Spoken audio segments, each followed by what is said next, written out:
It's another edition of Time About the Movies, and today we're taking a look at the final week of October 2004, October 29th, with three movies in particular to look at today, and a couple of notable movies as per usual. So let's just go ahead and get right to it. Let's start off with the biggest new release of the weekend, and that is the biopic of Ray Charles, starring Jamie Foxx in his Oscar-winning performance, and this is, of course, Ray.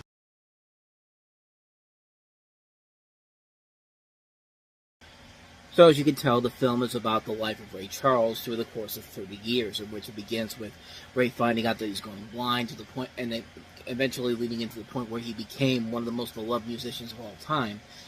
And this is directed by Taylor Hackford, and of course features Jamie Foxx giving a career-defining performance that literally was a game-changer for him, because not only was this a movie that showed how good his dramatic role aspects could really be, but he was well rewarded for it with an Academy Award the following year, one of two Oscar nominations he had after a great year in 2004 with this and Collateral.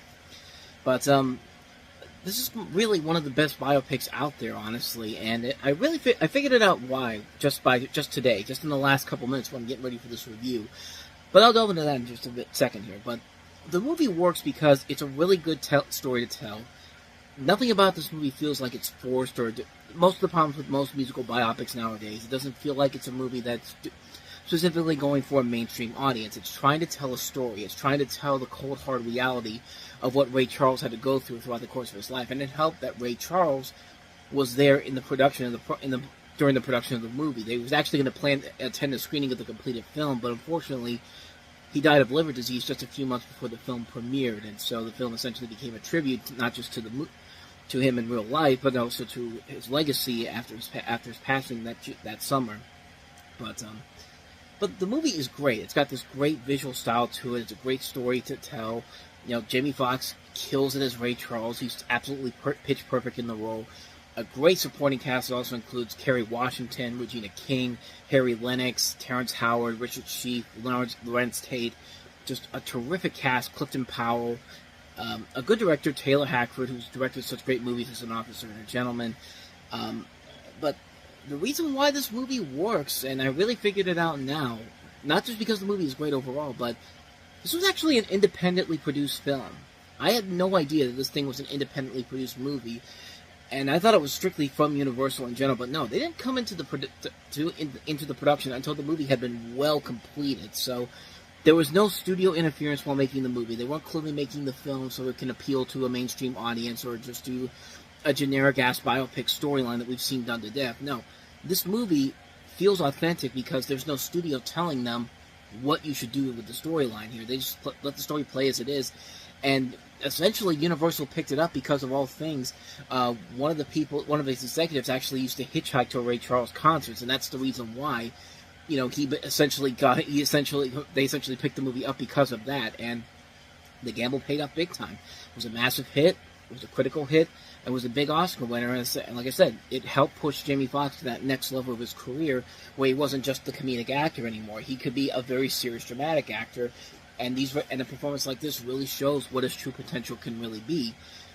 It's a great movie, man. It's just an incredible film. Not much more I can really say about the film that has already been said already. The movie just works. It's one of the best biopics ever. If you have not seen Ray, do yourself a favor and check this movie out, because it is definitely well worth a watch. Just for the performance alone, but the movie itself is just absolutely pitch perfect. It's one of the best movies of the year. Can't recommend this one enough. Definitely check out Ray. So that is Ray. So let's go ahead and move on to another independently produced movie that essentially began one of the most known horror franchises of all time. Let's talk about Saw.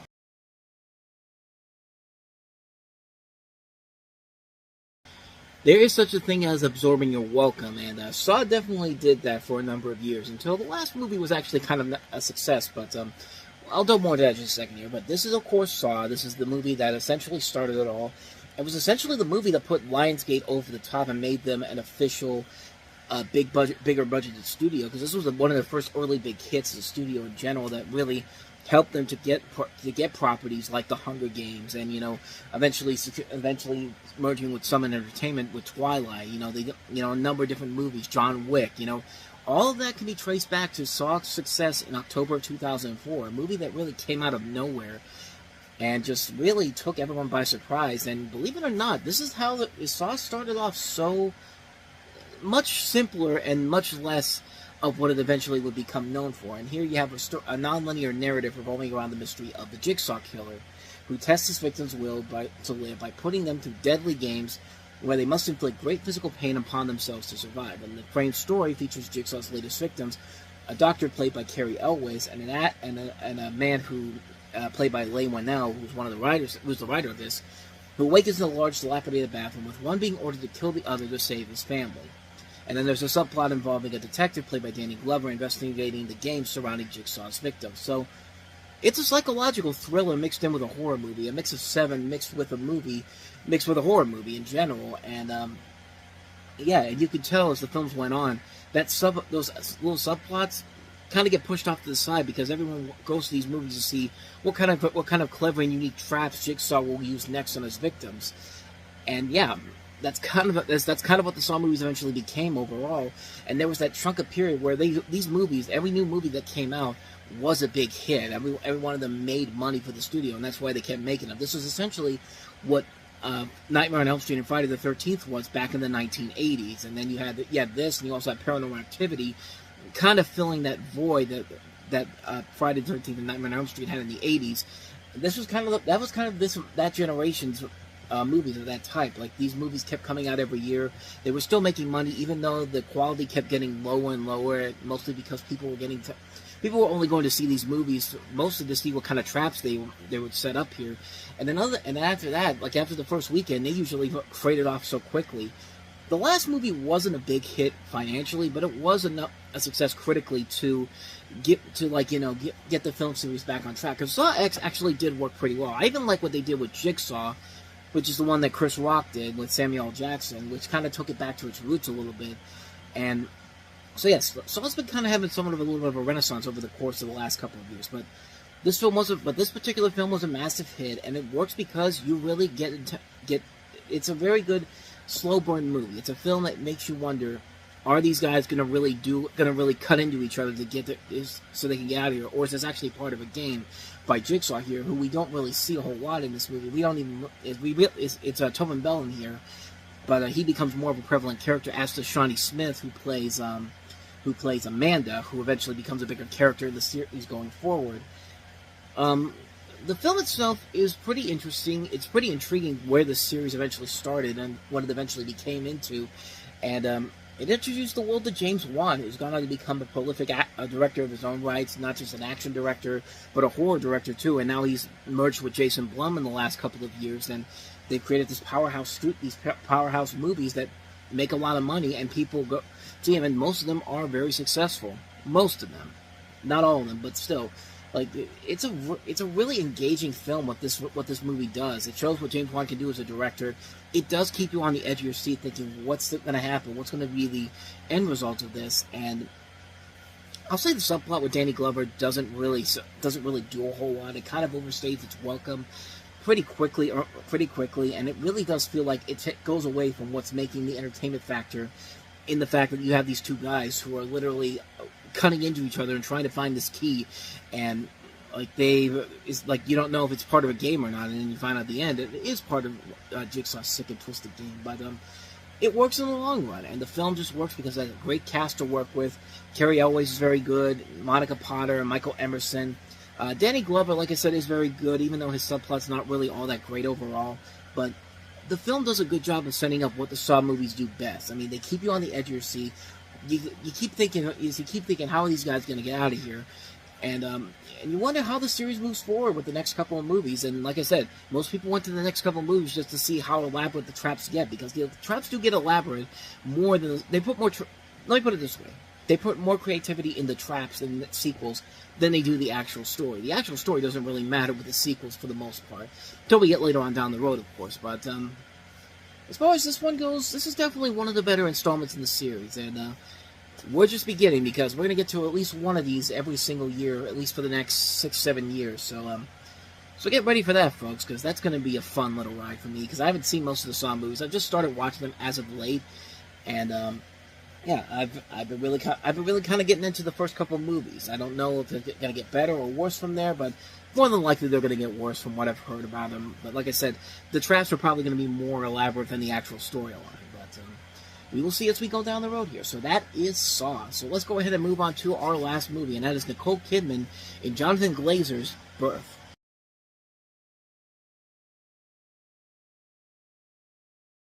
It's a Jonathan Glazer movie. I mean, what the hell did you expect from the same director of Under the Skin and The Zone of Interest? But this is Birth, and the movie is about Nicole Kidman, who plays a woman who's been convinced that her dead husband, Sean, is being reincarnated as this 10-year-old boy played by Cameron Wright, who I guess they were really setting up to be the next big horror superstar, because he was in Godsend, and in here he's playing a very dark role in particular because he's got that face of an evil person. Like I wouldn't have been surprised if they were looking at him to cast him in the Omen remake that's coming in a couple years from now. But his career kind of came and went after this. I mean, he did a couple of other notable movies. He was in Thank You for Smoking.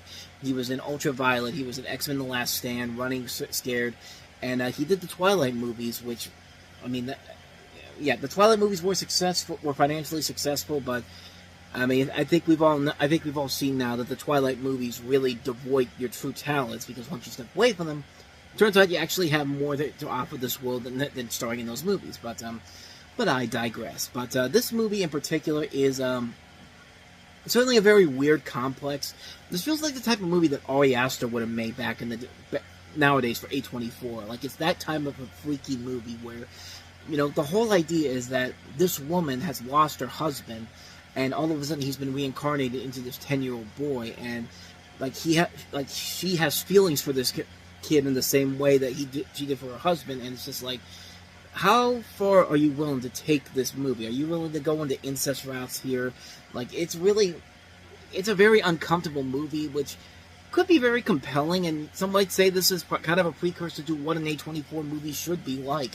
Like I said, an Ari Aster A24 movie probably would feel this way. This feels like on the same level as something like, you know, the first thing he ever did, which was The Strange Thing About the Johnsons. But yeah, it's a movie that really does not know what direction they really want to go with it. And it's an interesting idea, kind of an engaging idea, but just botched execution all the way through. It doesn't really feel like a film that knows exactly what kind of a movie it really wants to go for. And like I said, it gets really icky at times when you really consider that this is a 10-year-old boy having a relationship with this much older woman. I mean, we talked about movies that have been very similar to this, like Blank Check, one of the most notorious examples, where you have an older woman and Karen Duffy kissing this little boy at the end of the movie on the lips. Like, that's freaky. That's bad enough because that's not only a kids movie, but a 90s movie, but a 90s Disney kids movie.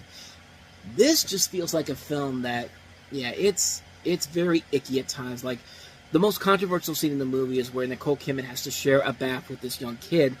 They're both naked, and yeah, it's very unusual. It's very odd because, yeah, he's supposed to be her husband in this little kid's body, and it's just very uncomfortable, but maybe not the way the director probably had envisioned it. Quite frankly, I don't really know what they were really going for when it was all said and done. It just felt like a film that really, you can see the idea of maybe what they're trying to do here, but it never really reaches that point where you figure out, okay, I get what he's trying to do here, and this makes this kind of a groundbreaking film. And yeah, it's a film that is definitely very odd, to say the least. But to its credit, it was not a big critical hit when it came out, but it has gone on to be reappreciated over the years, and some people actually calling it a masterpiece, which, you know, more power to them. I mean, I can kind of see where they're coming from, but at the same time, I still can't pass the idea of what this movie was trying to do, and I don't think they did it very well in general. But at least it showed that this director has definitely shown in the years since this that he has a lot of talent to him. He made Under the Skin, which I think is a very good, if not very weird, movie with Scarlett Johansson. The Zone of Interest is a great movie too. But this one, I felt like he was trying to go for the shock value without an overall end result that he wanted to have here. Like, he couldn't really figure out what people were supposed to take from this, and it definitely shows on screen here. It's a movie that I think has some good intentions to it, some good ideas that it wants to tell, but just not enough there to push it past the point where it is a must-see movie.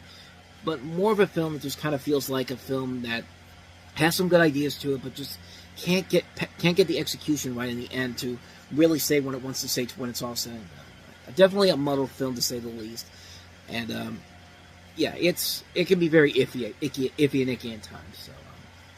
So yeah, that is Nicole Kidman in Birth.